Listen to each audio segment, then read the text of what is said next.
সন্তানদের আবৃত্তি স্কুলে পড়াতে গিয়ে মায়েদের ইচ্ছে জাগে নতুন করে আবৃত্তির সাথে যুক্ত হবার। তারাও ভালোভাবেই শুরু করে কবিতা চর্চা। এবারে সেই মা আর সন্তানদের নিয়ে রাজধানীতে আয়োজিত হয়ে গেল আবৃত্তি সন্ধ্যা। শুক্রবার রাজধানীর বাংলা মোটর বিশ্ব সাহিত্য কেন্দ্রে প্রতিভা একাডেমির আয়োজনে হয় আনন্দধারা শিরোনামের সাংস্কৃতিক আয়োজন, যেখানে ছিল মায়েদের দলীয় ও একক নানা পরিবেশনা। শিশুরাও কবিতা, নৃত্য আর অভিনয়ের মাধ্যমে মুগ্ধ করেন দর্শকদের।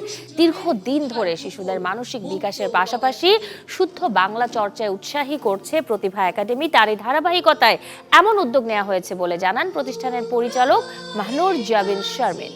ছোট বাচ্চাদেরকে মায়েরা নিয়ে আসে প্রথমে আবৃত্তি শেখাতে।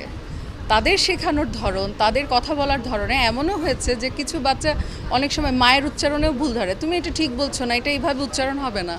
ওইটার পরে আস্তে আস্তে মায়েরাও খুব ইন্সপায়ার হওয়ার পরে তারা খুবই আগ্রহী হয়ে তারা নিজেরাও শিখতে চায়।